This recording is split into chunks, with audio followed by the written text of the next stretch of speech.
"Daddy, I knew you'd come for me." 3 whispered words from a tiny stranger that shattered Marcus Thompson's heart into a million pieces.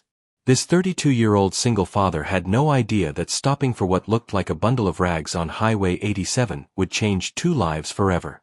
What this abandoned little girl whispered next would make him question everything he thought he knew about fate, family, and the power of a father's love.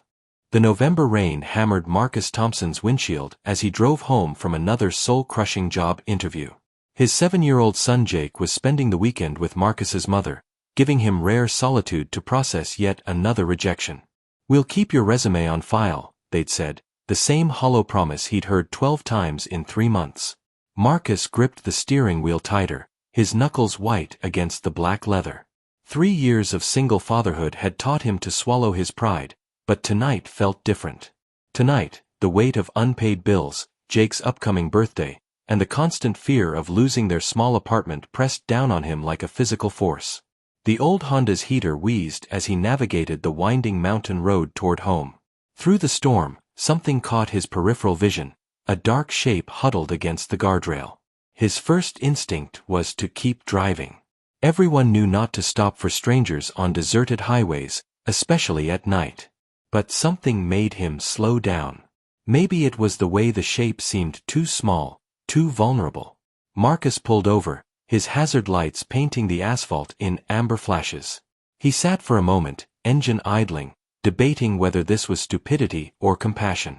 The rain continued its relentless assault as he grabbed his emergency flashlight and stepped into the storm. His work shoes immediately filled with icy water, but he pressed forward. As he approached the guardrail, his heart nearly stopped.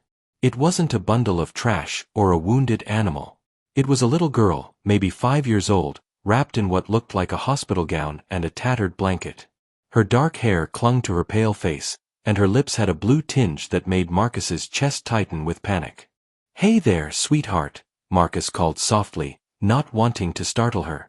The child's eyes fluttered open, the most striking green eyes he'd ever seen, filled with an ancient sadness that no child should carry. She didn't flinch or cry when she saw him. Instead, she smiled, a heartbreaking, grateful smile that nearly brought Marcus to his knees. "Daddy," she whispered, her voice barely audible above the storm. "I knew you'd come for me." The words hit Marcus like a physical blow. This child thought he was her father. The trust in her eyes, the relief in her tiny voice, it was simultaneously beautiful and devastating. Marcus knelt beside her, his mind racing. Where were her parents? How long had she been out here? Why was she alone in a hospital gown in the middle of nowhere? "What's your name, princess?" he asked gently, carefully lifting her into his arms. She weighed almost nothing, her small body trembling against his chest. "Emma," she whispered, then added something that made his heart shatter completely. "Are we going home now, Daddy? I've been waiting so long." Marcus carried Emma to his car, his mind spinning with questions and emotions he couldn't process. As he buckled her into Jake's car seat, she reached up and touched his face with tiny, cold fingers. "You're crying," she observed with startling maturity. "Don't be sad, Daddy. I'm not scared anymore." But Marcus was terrified. Not of the situation, though it was overwhelming, but of the immediate, inexplicable connection he felt to this strange, beautiful child who'd appeared in his life like a miracle wrapped in tragedy. Marcus drove straight to Mercy General Hospital, his mind a whirlwind of questions. Emma had fallen asleep in the back seat, her tiny hand clutching the edge of his jacket. Every few minutes, he glanced in the rearview mirror to make sure she was still breathing, still real. The hospital's fluorescent lights were harsh after the storm's darkness. Marcus carried Emma through the sliding doors, and the night nurse's eyes widened in recognition. Not of the child, but of the hospital gown. "That's one of ours," Nurse Patricia Williams said, her voice tight with concern. "But I don't recognize the child. Let me call Dr. Reynolds immediately." Within minutes, the emergency room buzzed with activity. Dr. Sarah Reynolds, a pediatrician Marcus remembered from Jake's visits, examined Emma with gentle efficiency. The little girl had awakened but remained unusually calm, her green eyes tracking every movement with unsettling awareness. She's malnourished and showing signs of prolonged exposure, Dr. Reynolds explained quietly to Marcus. But physically, she'll recover. The concerning part is what's not here. What do you mean? Marcus asked, though he dreaded the answer. No identification bracelet, no medical records in our system, no missing child reports matching her description. It's as if she doesn't exist in any official capacity. The police arrived within an hour. Detective Maria Santos was a woman Marcus recognized from Jake's school. Her daughter was in his son's class. Her presence was both comforting and terrifying. Marcus, I need to ask, do you know this child? Detective Santos's voice was professional, but kind. Never seen her before tonight, Marcus replied honestly. But detective, she called me Daddy. She seemed to recognize me. Detective Santos spent an hour interviewing Marcus while Emma slept in the hospital bed, surrounded by machines that beeped softly in the sterile room. The child's fingerprints weren't in any database, and facial recognition software found no matches.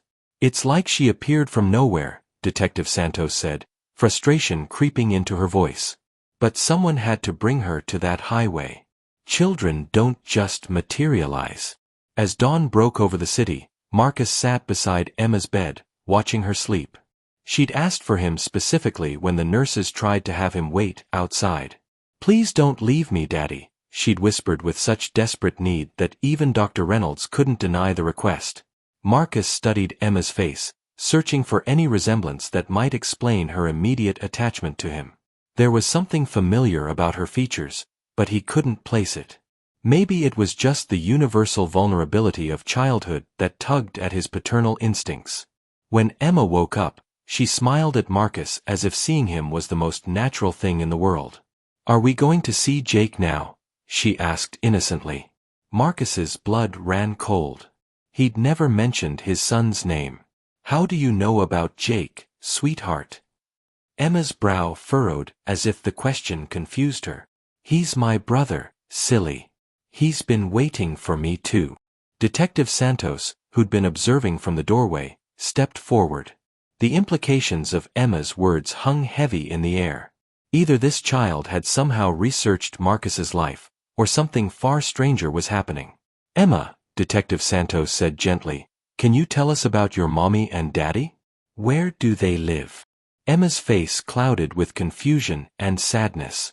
Mommy went to heaven when I was born. Daddy takes care of me and Jake. We live in the blue house with the big tree. Marcus's apartment was indeed blue, and there was a large oak tree in the front yard. Details a stranger shouldn't know, but facts that could be observed by anyone watching his home. The social services meeting was scheduled for Monday morning.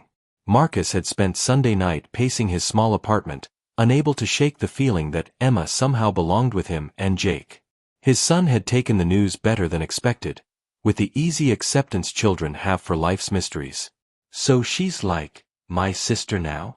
Jake had asked matter-of-factly when Marcus tried to explain the situation. It's complicated, buddy. She's just staying with us until they find her family. But what if her family doesn't want her back?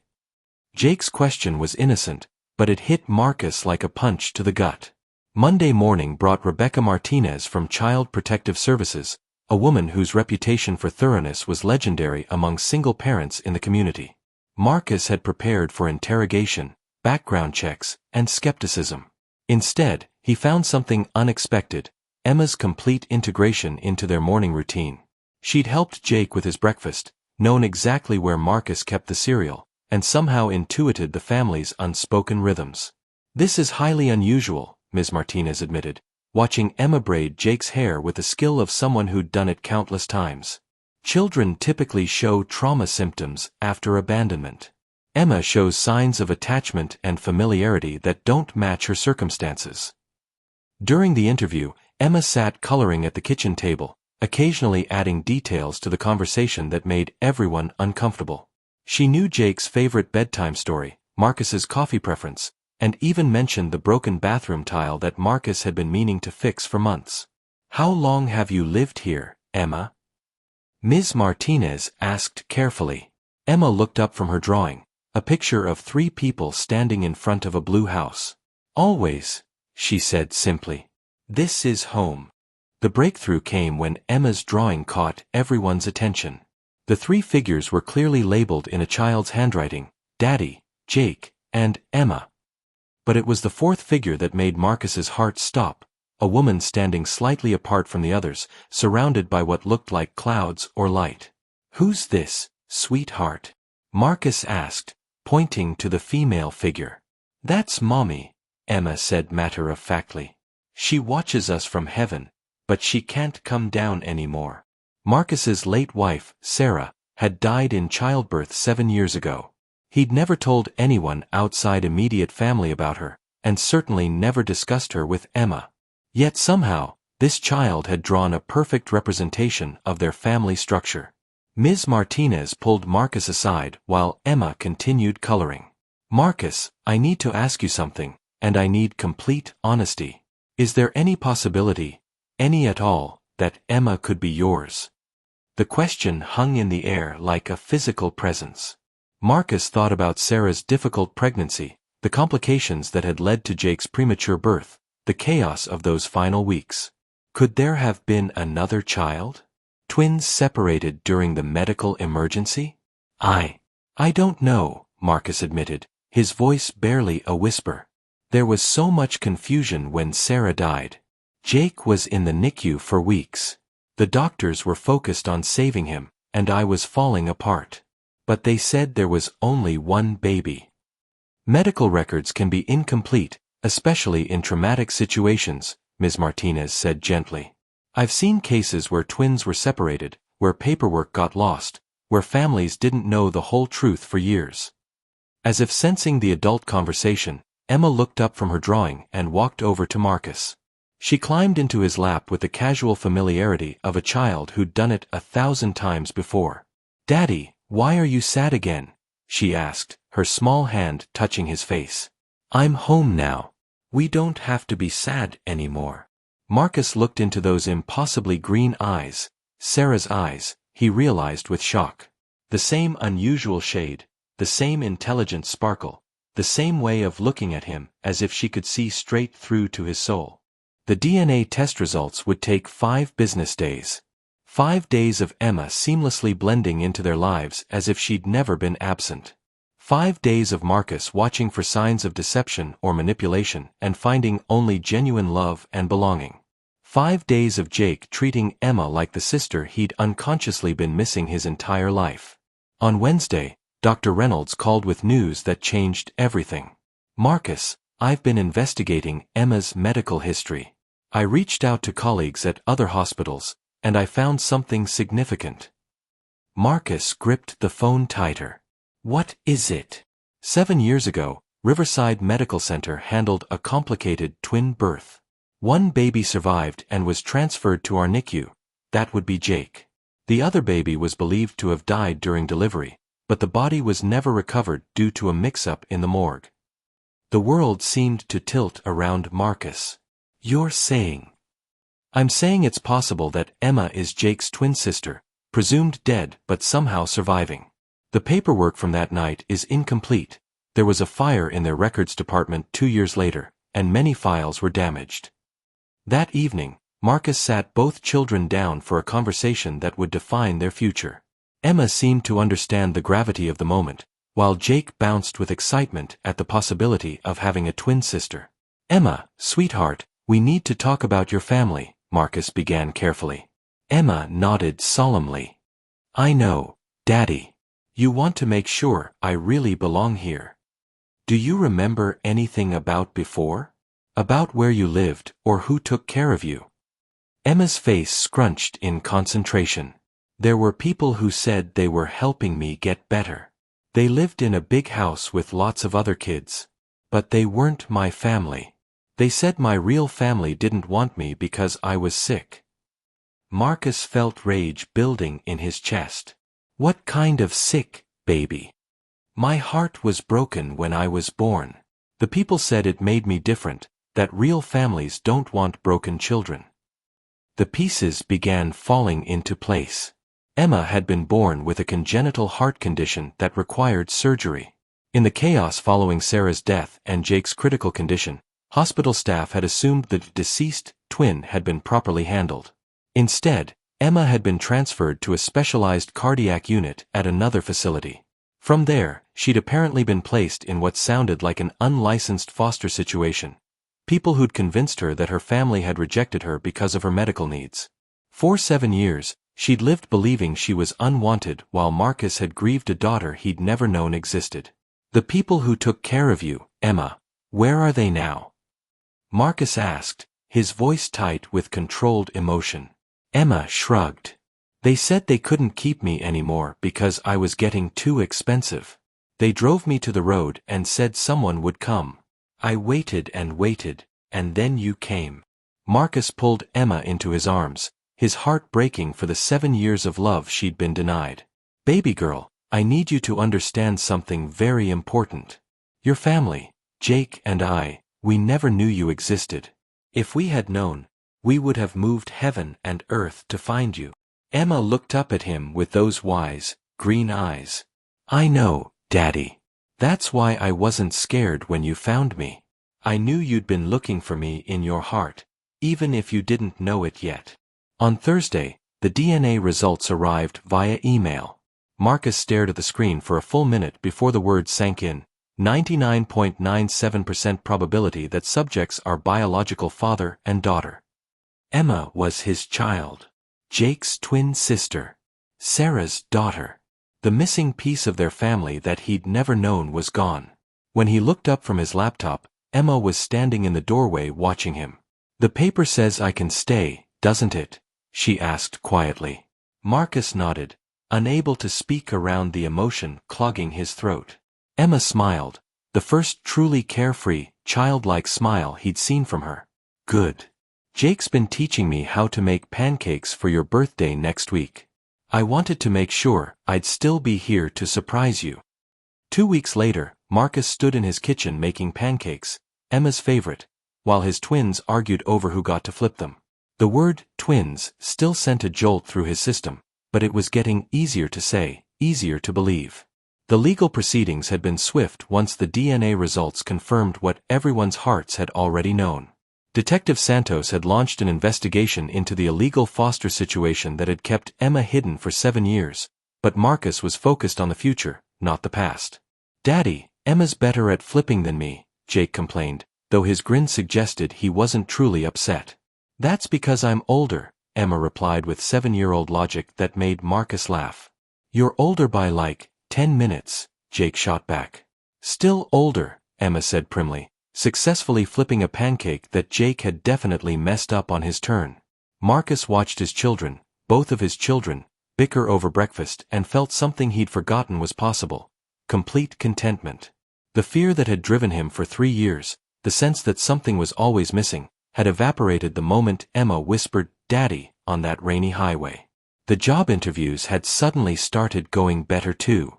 Maybe it was confidence, maybe it was the knowledge that he was exactly where he was supposed to be, but Marcus had received 2 offers in the past week.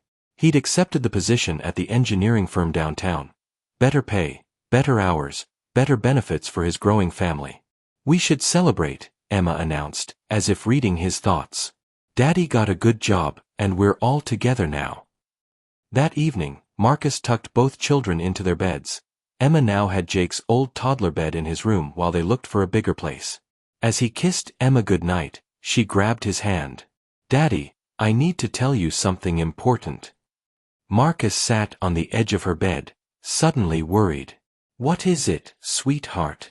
Emma's green eyes were serious in the dim light. That night on the road, when you found me, I wasn't just waiting for anyone to come. I was waiting for you.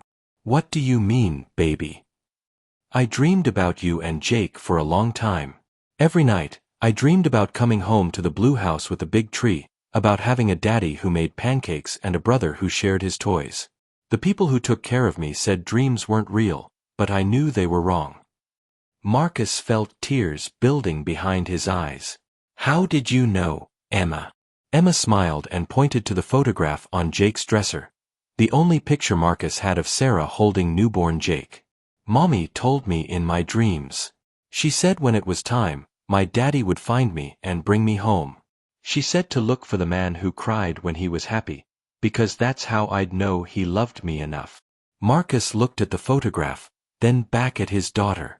Do you remember Mommy? Not with my eyes, Emma said thoughtfully, but with my heart. She says she's proud of us, and she's not sad anymore because we're all together now.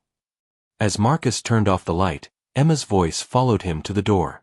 Daddy, tomorrow can we start looking for a house with enough bedrooms? I think Jake's getting tired of sharing. From across the room, Jake's voice piped up, I don't mind sharing with my twin sister. She's your twin sister too, buddy, Marcus corrected gently. I know, Jake said sleepily. I always knew I was missing someone. I just didn't know who. Standing in the doorway of his children's room, Marcus Thompson finally understood what people meant when they talked about miracles. Sometimes they came in the form of lottery tickets or medical breakthroughs or last-minute rescues. And sometimes they came in the form of a little girl on a dark highway, whispering, Daddy, I knew you'd come for me. 3 words that had the power to make a broken family whole again. 6 months later, in the backyard of their new house with enough bedrooms for everyone, Marcus pushed Emma and Jake on the swing Sarah had always wanted to hang from the big oak tree. As he watched his twins laugh and compete over who could swing higher, he whispered to the wind, Thank you, Sarah. Our family is complete now. And somewhere in the rustling leaves, he could swear he heard his wife's voice whisper back, I told you she'd find her way home.